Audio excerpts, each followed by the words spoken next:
ముందుగా అందరికీ నమస్కారం.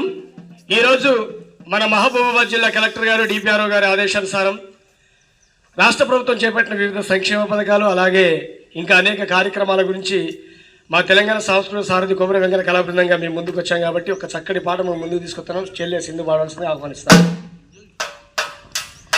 ఆరోగ్యంగా ఉండాలంటే మనము పరిశుభ్రత పాటించాలి, రోగాలే రావద్దంటే